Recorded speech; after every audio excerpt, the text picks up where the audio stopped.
गाची उता एनिमे के सेकंड एपिसोड की शुरुआत में हम देखते हैं एक फ्लैशबैक। रूडो अपने बचपन में लोगों को पिट में गिरते हुए देखता है। वो सोचता है कि लोग इतना ज्यादा क्राइम क्यों करते हैं जिस वजह से उन्हें पिट में डाल दिया जाता है। वो हमेशा से ये भी सोचता था कि जिन लोगों को पिट में डाला जाता है उनमें से कोई जिंदा भी होता है या नहीं। कहानी वापस से प्रेजेंट में आती है जहाँ रूडो उस पिट में गिर चुका है। वो उस कचरे से बने मॉन्स्टर को देखकर वहाँ से भागने लगता है ताकि वो खुद की जान बचा सके। तभी वो मॉन्स्टर बहुत तेज रोर करता है जिसके बाद और भी कई सारे कचरे वाले मॉन्स्टर वहाँ पर आने लगते हैं। रूडो वहाँ पर कंफ्यूज होने लगता है और वो सोचने लगता है कि ये जगह है क्या और ये मॉन्स्टर आखिर कैसे पैदा हो गए। मॉन्स्टर से बचने के लिए रूडो एक घाटी से नीचे फिसल जाता है ताकि वो खुद को उन मॉन्स्टर से बचा सके। लेकिन इस जगह पे पॉल्यूशन इतना ज्यादा होता है कि रूडो अच्छे से सांस भी नहीं ले पा रहा होता है और इसलिए उसके मुंह से खून की उल्टियां होने लगती हैं। यहाँ पर ऑक्सीजन का लेवल बहुत ज्यादा कम होता है इसलिए वो वहीं पर गिर जाता है और इसलिए मॉन्स्टर उसके पास आ जाते हैं। रूडो यहाँ पर सोचता है कि क्या उसकी मौत इतनी आसान लिखी है, यानी वो यहाँ पर बिना कुछ किए मर जाएगा और वो भी एक ऐसी जगह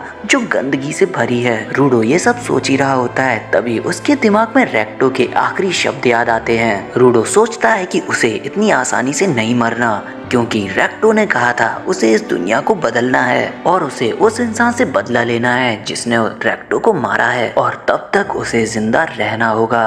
और इसके बाद हम रूडो के हाथ को देखते हैं जहाँ से एक तरह की एनर्जी ग्लो होना स्टार्ट करती है। उसकी आंखें भी कुछ और देखना स्टार्ट कर देती हैं, यानी रूडो यहाँ पर कई सारे ऑब्जेक्ट्स को देख पा रहा होता है जो चमक रहे हैं। उनमें से रूडो एक पाइप को उठा लेता है और जब मॉन्स्टर उसे खाने के लिए उसके पास आता है रूडो उस पाइप से उस मॉन्स्टर पर अटैक करता है। ये सारी चीजें एक इंसान दूर बैठकर अपनी दूरबीन से देख रहा होता है। वो देखता है कि वो तीनों मॉन्स्टर एक के बाद एक रूडो पर अटैक किए जा रहे थे। वहीं रूडो भी कई सारे ऑब्जेक्ट्स को उठाकर उन मॉन्स्टर से फाइट कर रहा होता है, पर पॉल्यूशन ज्यादा होने की वजह से उसको सांस लेने में तकलीफ हो रही होती है, लेकिन फिर भी वो उन मॉन्स्टर से लड़ता रहता है। हम देखते हैं दो मॉन्स्टर रूडो को बीच में दबा लेते हैं, लेकिन तभी वो एनर्जी बहुत तेज से शुरू हो जाती है जिसके बाद रूडो उन मॉन्स्टर में से एक मॉन्स्टर को वहीं पे मार देता है। वहीं दूसरा मॉन्स्टर जब रूडो पे अटैक करने जा रहा होता है तब रूडो एक पतली सी आयरन की शीट से उस पर अटैक करता है जिससे वो उस मॉन्स्टर को बड़ी ही इजीली से कट कर देता है।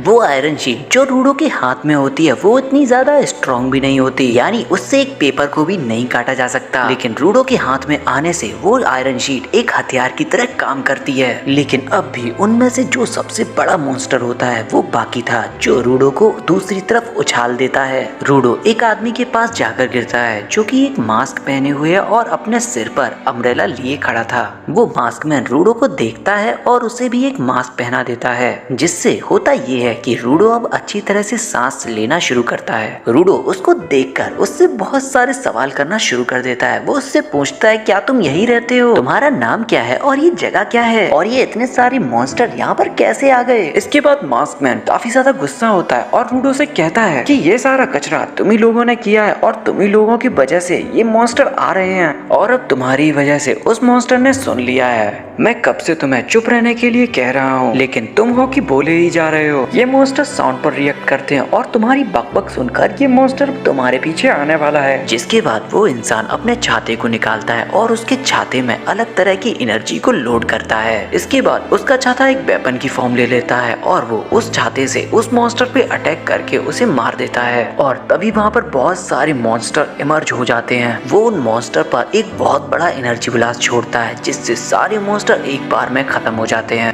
रूडो यहाँ पे सोचने लग जाता है और सोचता है कि उसे ऐसी पावर मिल जाए तो वो उन सबको मजा चखा देगा जिन्होंने उसे पिट में डाला है। वही हम मास्क मैन को देखते हैं जिसका छाता अब फिर से नॉर्मल हो जाता है। रूडो उससे पूछता है तुम्हारा नाम क्या है।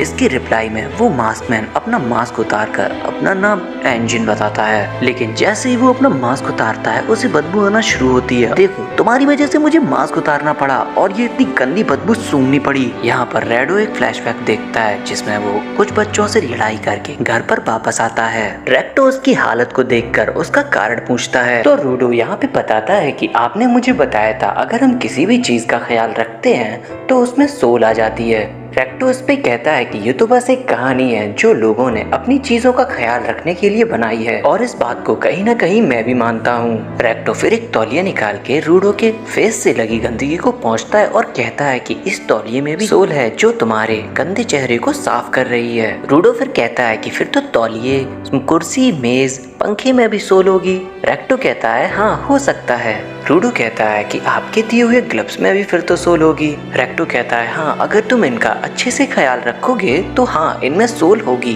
खैर, कहानी प्रेजेंट में आती है और हम रूडो को देखते हैं जो चैन से बंधा होता है और इसको बांधने वाला एंजिन है। रूडो उससे कहता है प्लीज मुझे छोड़ दो, मुझे ऊपर जाना है। एंजिन उसे बताता है कि ऊपर जाना इतना भी आसान नहीं है, क्योंकि ऊपर वाली जगह को हम स्पेयर बोलते हैं और जो लोग ऊपर से नीचे आते हो उन्हें स्पेराइट। और अगर तुम ऊपर जाना चाहते हो तो तुम्हारे पास पंख होने चाहिए जिससे तुम उड़कर ऊपर जा सको, और अभी ऐसा कर पाना काफी ज्यादा मुश्किल है। रूडो उससे कहता है कि मतलब अभी नहीं जा सकता, इसका मतलब ये है कि मैं कभी तो ऊपर जा पाऊंगा, और तब तक मैं इस जगह के बारे में जानूंगा कि ये जगह क्या है और ये मॉन्स्टर कैसे पैदा हुए, और खासकर तुम्हारी पावर के बारे में जिसके बारे में तुम मुझे बताओगे और मुझे सिखाओगे, और ताकि मैं ऊपर जाके स्पेयर के लोगों को मार सकूं। उसकी इतनी सारी बातें सुनकर एंजिन उससे कहता है कि मैं सब बताऊंगा, लेकिन पहले तुम शांत हो जाओ। जिसके बाद एंजिन उसे एक घर के सामने छोड़ देता है और वहाँ से चला जाता है। रूडो उसको आवाज देता है कि कहाँ जा रहे हो मुझे यहाँ छोड़ के। तभी हम देखते हैं कि रूडो के पास कुछ लोग आते हैं जो उससे पूछते हैं कि तुम कहाँ से आए हो, जिस पर रूडो कहता है मैं ऊपर से आया हूँ। ये बात सुनकर वो सभी लोग अपने मास्क उतार देते हैं और रूडो से कहते हैं तुम ऊपर से कैसे आ सकते हो, क्योंकि आज तक जो भी ऊपर से आया है वो मर गया है। जिनमें से एक शख्स उसकी बातों पर भरोसा कर लेता है, क्योंकि आज तक ऊपर से आने वाले लोगों में से कोई भी जिंदा नहीं बच पाया है। जिसके बाद वो लोग रूडो की चैन खोलते हैं और उससे कहते हैं कि बताओ बेचारे को कितनी बुरी तरह से बांध कर फेंका गया है। रूडो सोचने लगता है कि ये लोग इंजन से तो ज्यादा ही बढ़िया हैं, लेकिन वो लोग उसे खोलते तो हैं पर उसे ट्रक से बांध देते हैं। दरअसल में ये लोग एक गैंग है जो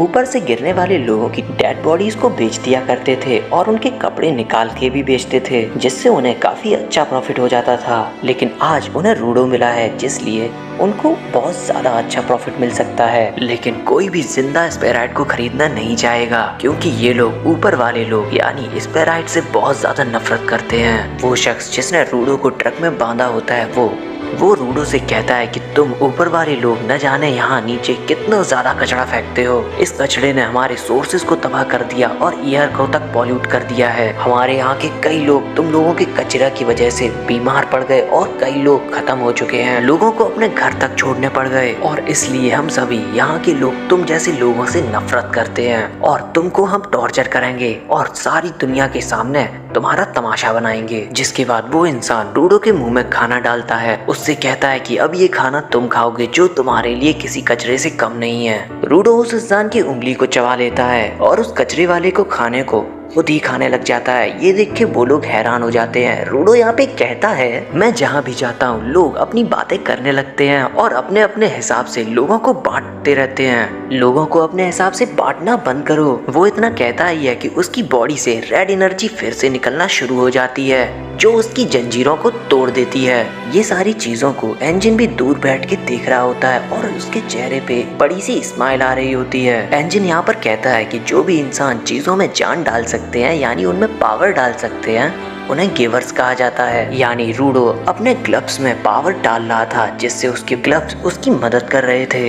रूडो एक चेन को पकड़ता है जो भी रेड हो जाती है और वो उससे उन लोगों पर अटैक करता है। वो लोग कहते हैं कि इस चेन को इसके हाथ से छोड़ दो, यानी अगर हम गिवर्स के हाथों से वेपन को छुड़ा दें तो वो अटैक नहीं कर पाएंगे, वो यूजलेस हो जाएंगे। वो लोग ऐसा ही करते हैं। वो लोग रूडो के हाथ से वो चेन छुड़वा लेते हैं, लेकिन रूडो यहाँ पर एक टायर को उठाता है जो उसको ट्रांसफॉर्म करके उन लोगों पर मारना शुरू कर देता है। ये देख के वो सभी लोग हैरान हो जाते हैं, क्योंकि मोस्टली गिवर सिर्फ एक ही ऑब्जेक्ट को ट्रांसफॉर्म कर पाते हैं, लेकिन यहाँ पर रूडो कई सारे ऑब्जेक्ट को ट्रांसफॉर्म कर पा रहा है। उन लोगों को पीटने के बाद रूडो उस आदमी के पास जाता है जिसकी उसने उंगली काटी थी। वो उसे मारने ही वाला होता है, तभी एंजिन आके उसे रोकता है जब रूडो का गुस्सा शांत होता है तो वो एंजिन से पूछता है कि ये क्या हुआ, और जो टायर उसके हाथ में था वो भी मिट्टी बन जाता है। एंजिन उससे कहता है कि मैं तुम्हें सब समझाऊंगा और तुम्हारी पावर्स के बारे में भी तुम्हें बताऊंगा, लेकिन तुम्हें उससे पहले क्लीनर्स को ज्वाइन करना होगा। ये सुनकर रूडो उसे मना कर देता है और एपिसोड 2 खत्म हो जाता है। और अगर आप लोगों को मेरी वीडियो पसंद आ रही है तो प्लीज हमारे चैनल को सब्सक्राइब करें और लाइक बटन को जरूर दबाएं। इसलिए आज का मैं टारगेट रखता हूँ इस वीडियो पे 50 लाइक का और 5 कमेंट का। आई होप कि आप लोग इस टारगेट को कंप्लीट करेंगे, और अगर नहीं भी करते हैं तब भी मैं अपनी वीडियो लाऊंगा। हम मिलेंगे अगले एपिसोड में जो बहुत जल्दी आएगा। तब तक के लिए थैंक्स फॉर वॉचिंग।